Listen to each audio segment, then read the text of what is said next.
Hi everybody, welcome to day 2 of our Keanu backpack sew along.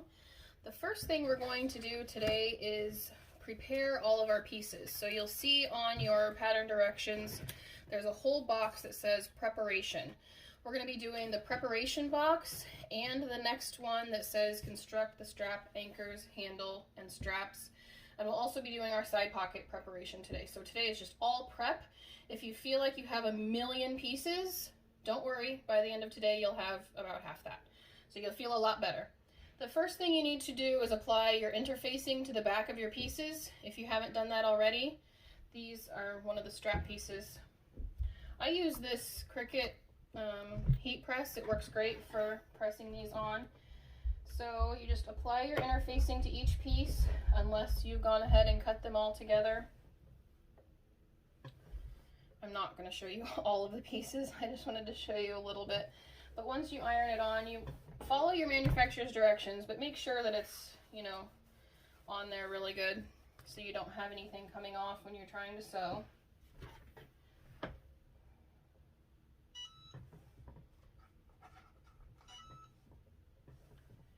Okay, so you want to press on all your interfacings. That's step 1 of the preparation. Then we have to apply the fusible fleece to the exterior front flap. I'm going to do that later on when it gets to it. All you do is iron it on, but I have sew in, so that doesn't apply to me. If you do have fusible fleece, you can go ahead and iron that onto your front flap. The next one is to apply your decoville. So while you have your iron out, you can go ahead, take your strap support piece, and then your interfacing, and apply that. So I have my exterior and then my interfacing.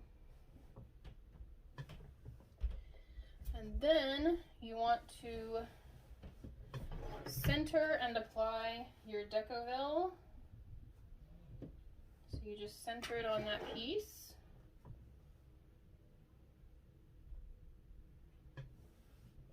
The decoville, if you don't have decoville, it's okay. It's not the end of the world. The decoville is just there to try and help your fabric keep its shape around this piece in the middle. So what we're going to do now is make little snips all the way around. And I actually cut this square out just so I don't have to deal with it on both sides.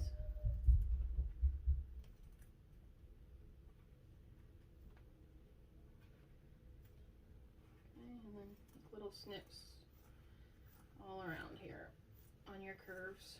Mostly your curves. You don't have to worry so much about these couple of straightaways. It'll fold pretty well around there. I definitely don't snip the bottom. And then you'll just fold this around. Make sure it'll fold nicely, and make sure you don't have any of your stray threads on the end there. So I tuck this bottom one in first just because it's easiest, and then you can tuck these in, but I kind of angle it up. You can see how I've angled it up just a little bit so that I don't have any stray threads that will poke around the sides. And then you just keep folding this around. Okay, and you can use double-sided tape on the underside of here if you want. I just do that when I am going to actually put it on the bag, but it's a good idea at this point to make sure that everything will bend nicely when you want it to. If you don't have decoville, you can cut cardboard this shape. Do the same thing. Fold it all around, make sure it'll keep its shape, and then kind of slip your cardboard out, and it'll keep its shape like that. Okay, so that's number 3 already. Now that we've ironed everything on, we'll go to the machine and do step 4, and that is applying your foam to the backs of each of your pieces. I'm just going to show you how to do one and then let you go from there. It doesn't matter which side you do this from, but you do 1/8 of an inch. You want to keep within your seam allowance of all your other seams so that this isn't visible. but it smashes down the foam on the edges, so it's a lot easier to work with actually once you get this done. This is a good time to practice your seam allowances. Try and keep everything nice and straight, because your seam allowance, keeping accurate with that the whole time will be important so that everything lines up in the end.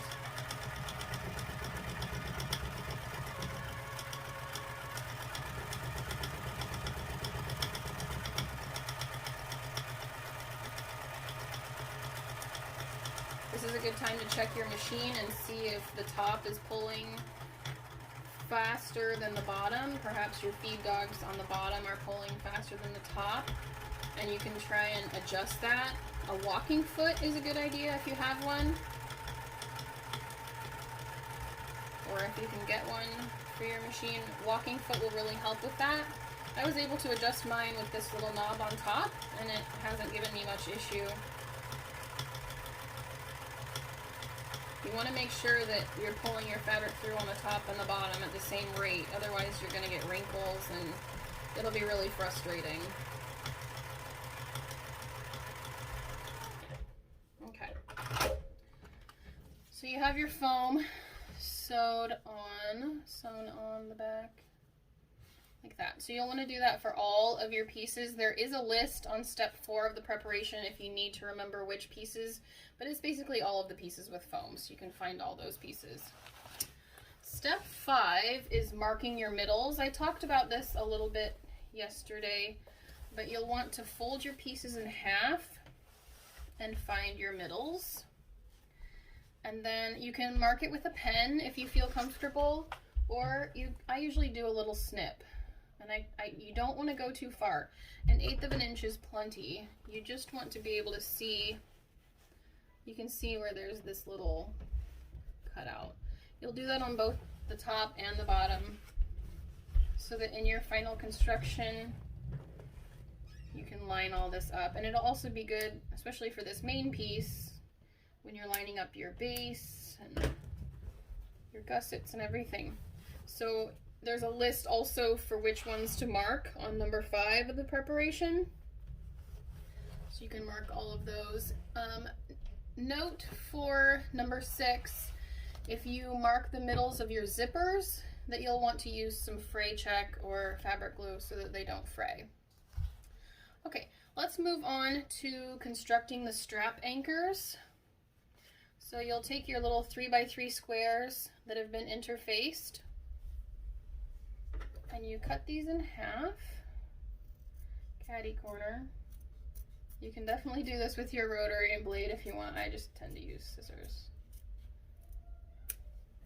Okay, so you have 2 squares like this, and then you put them together, and you'll sew one side of your 90-degree angle here, one side of that at 1/4 inch.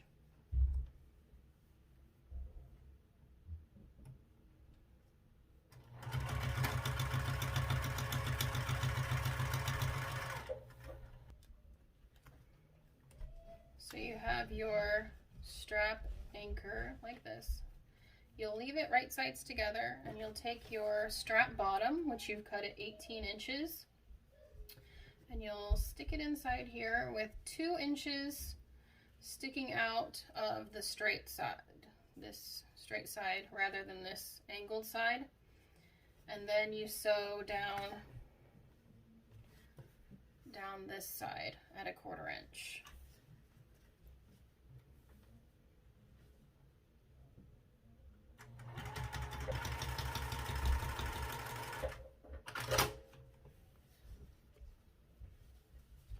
Okay, and then you'll turn your strap anchor like this.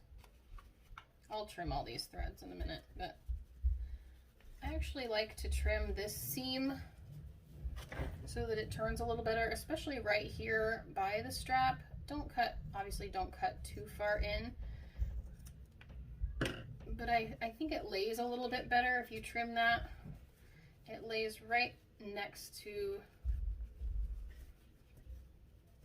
the webbing rather than having a big bump. So turn it right side out, and it should be right about at the end of this webbing here.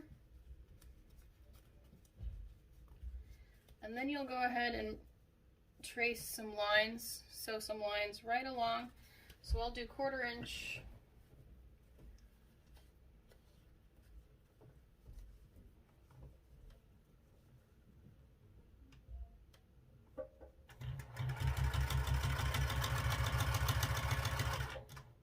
Then you can stop and make sure your needle is down. You can see my needle's down.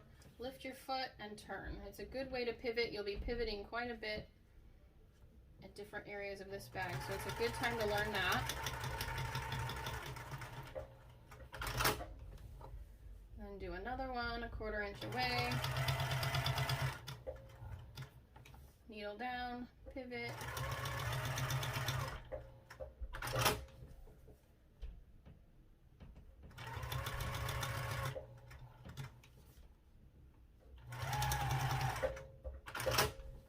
And I think I'll do one more.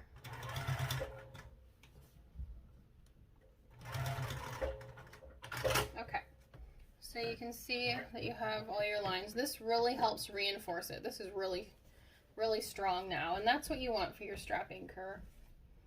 Okay, now you'll want to repeat all those steps with the other side, obviously, because you need 2 of these. Okay, so repeat those steps with your other strap anchor and your other strap bottom. The next step is a quick one. It's just your handle.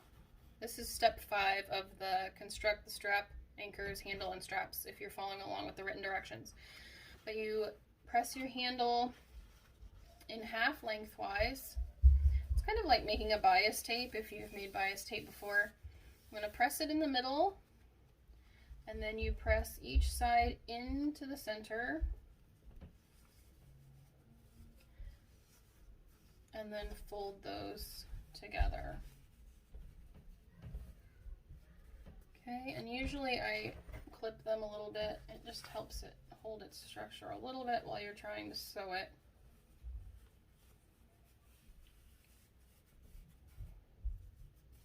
Okay, so here's our handle, and we're just going to top stitch down each long side. You want to make sure that this side is nice and straight. This is where it's folded over. Make sure it's nice and straight. If you have it, you know, overlapping like this, it's not going to look very good. So try and make sure it's as straight as possible. They're evenly lined up. And you can do about 1/8 of an inch seam allowance here with your top stitching.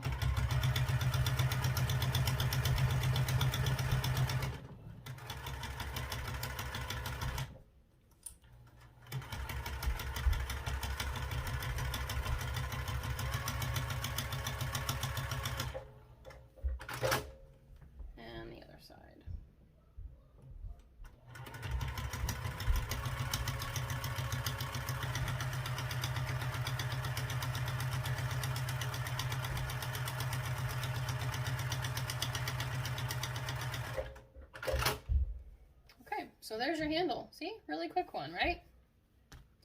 Now the next thing is your straps. So we will take one of our straps, one with the foam, right side up, and then we'll be laying our strap top, which is your webbing that you've cut to 24 inches or 5 inches.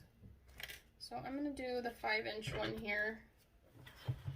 The steps will be the same, and actually if you do the 24-inch one, the turning of this strap will be 1,000,000 times easier. So if you have trouble turning things, you might want to consider just using the 24-inch.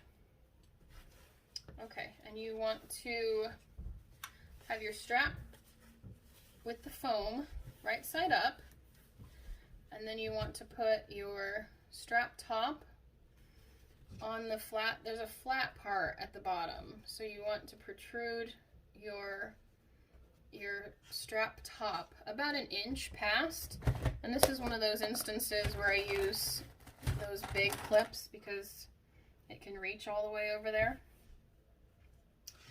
And then you can baste this on top. Usually go 2 or 3 times just to baste it in place there.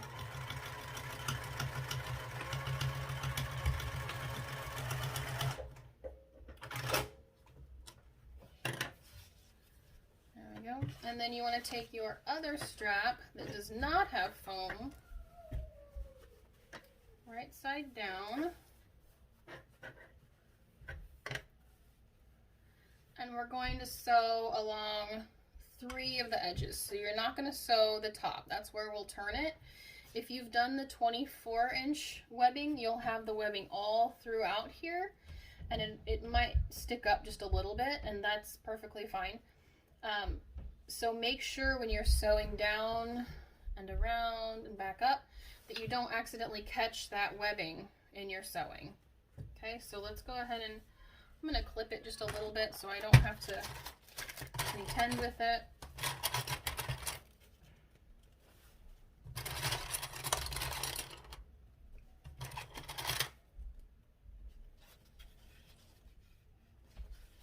I'm going to watch where that webbing is so that I don't accidentally get it.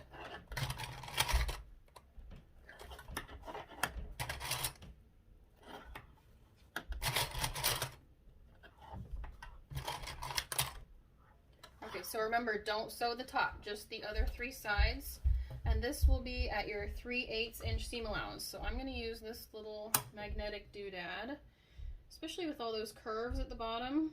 It will help me keep my seam allowance at 3/8 inch, because we're going to trim this seam at the end.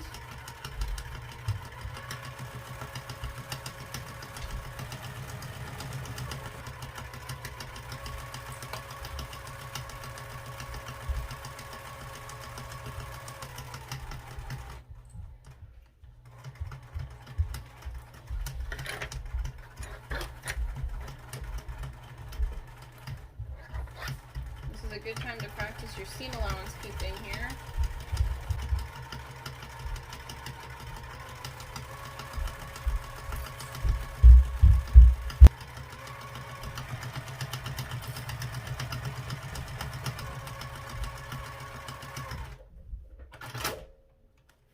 Okay, so now you've sewn your strap all the way around, and you want to trim your seam here. So we'll trim it to 1/4 inch. Get some other scissors. When I get to the bottom down here, I usually don't cut the webbing.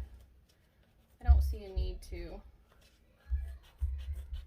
And I don't want to impact that seam because that's what holds it on. So I curve it around like this, and I just cut around it like this.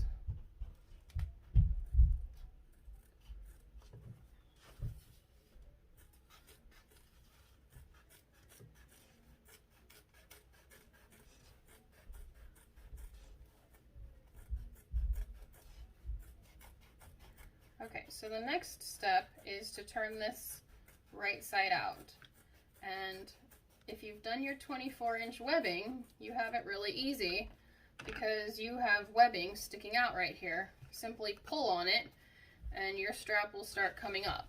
Mine's all the way down here, so I'm going to have to turn it and struggle with it. But I'm going to pause it and turn it so that you don't have to watch me try and turn this. Okay, I have gotten this turned. It's not the most fun thing to do in the world, but I eventually got it. You'll get yours too. Just keep tugging at it. It'll come eventually. As soon as you get that webbing, then you're golden. Okay, so the next thing you want to do is top stitch the whole thing.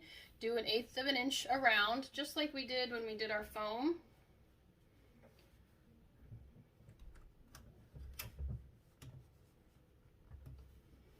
So we're top stitching. You can change your stitch length to a little bit longer if you want, because top stitching usually is a little bit longer. This is when you want to make sure your edges are nice and even. Your seam is right down the middle. You don't have it falling one way or the other. Make sure they're nice and even.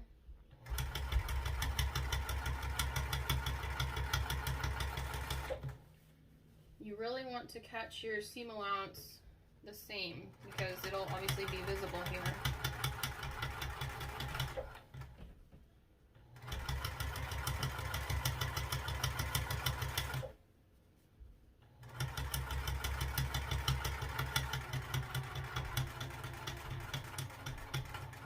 flow around that curve so that you can keep your 1/8 inch seam allowance. Oh, 1/8 inch seam allowance.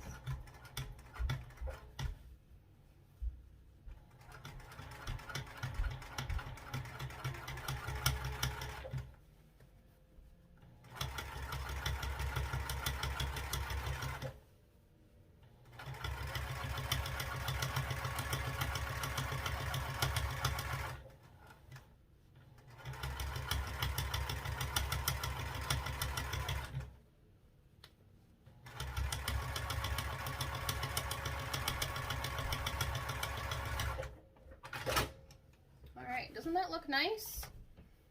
Looks really great. Beautiful. Okay, so at this point on your first one, you can decide which way you want this to be. Mine a little more blue and pink on this side, and a little bit more gold and green on this side. So you want to take your slider and through the top, I'm going to go from the back to the front, and then front to back.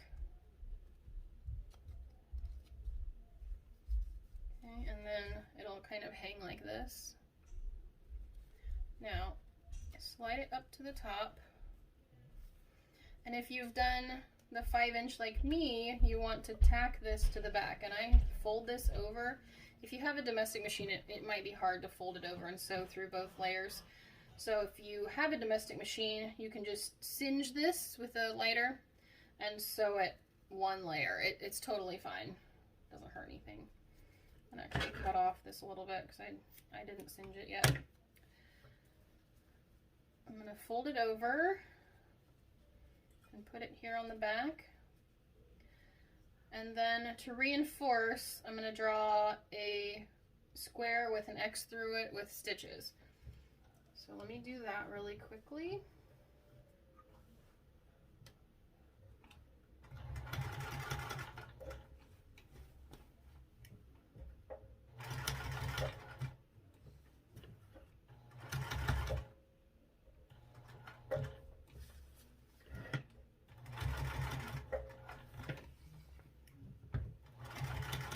And then since you have to go across one side again, I like to try and go across the bottom just to reinforce that one the most.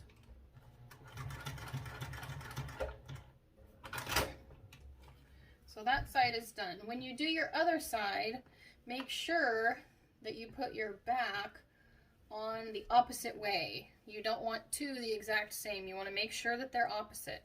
So make another one just like this. If you've done the 24-inch strap top with your webbing, instead of tacking it to the back like this, put it up the front all the way and top stitch it.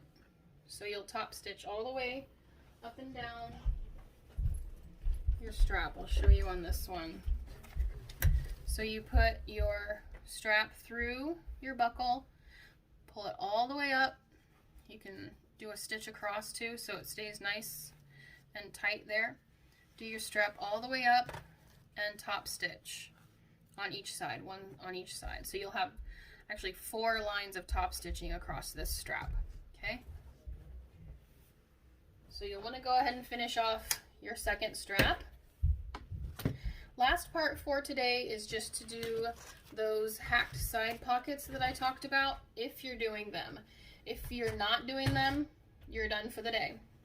If you are doing them, I'll show you how to do those. I actually cut these so that they'll have the lining on the inside and then the exterior as this. So you want to put these right sides together and sew at a 1/4 inch seam allowance on the longer side, the 7 1/4 inch side.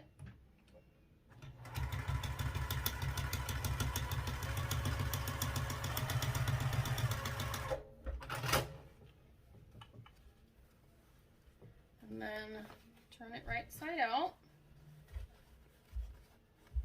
You can press this. It actually does help to at least finger press it and press it down.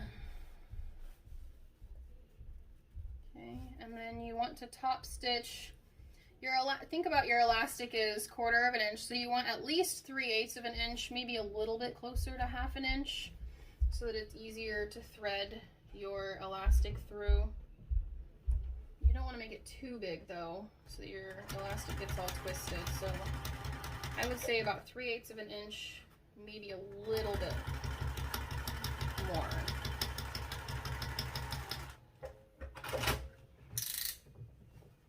Okay, so you should have something like this right now. This is when you'll take your 6 inches of 1/4 inch elastic.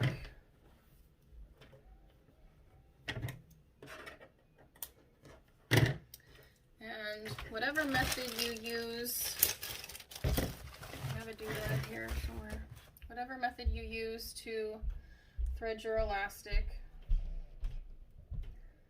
that's what you'll want to do.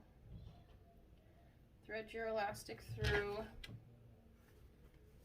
your opening here.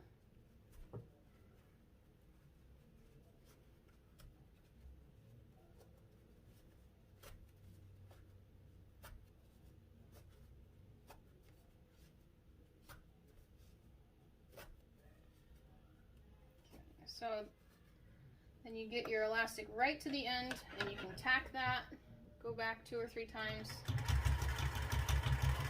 Make sure that it doesn't fall out. I always have that trouble. I pull it too far. You want to make sure your elastic is flat here. When you get to your other side, you can see it's sticking out, and I can feel it inside. It's definitely flat. And I'm going to tack this side too, so I don't lose it.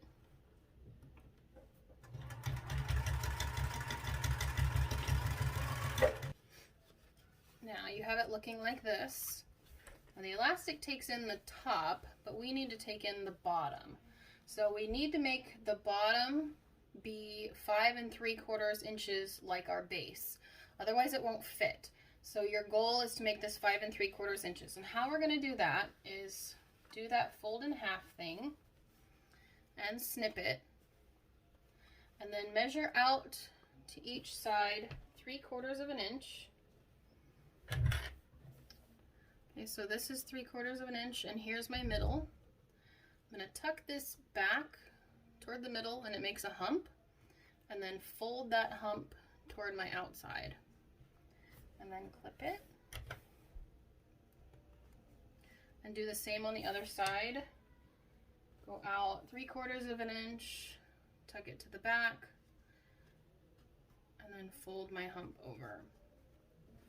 Okay, now before you sew anything, measure this and make sure that when you flatten it out, you'll be at 5 3/4 of an inch. If you're not, mess with your pleats until you get there. You want to make sure it's 5 3/4 inches, otherwise it won't fit. Okay, so mine is 5 3/4 inches. I will baste here across the bottom.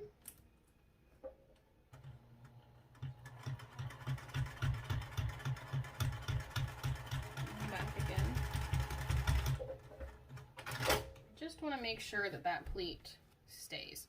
You'll be doing this again later, so this is a great practice for that. If you want 2 side pockets, you'll just need to do this for the other side. And that is it for today.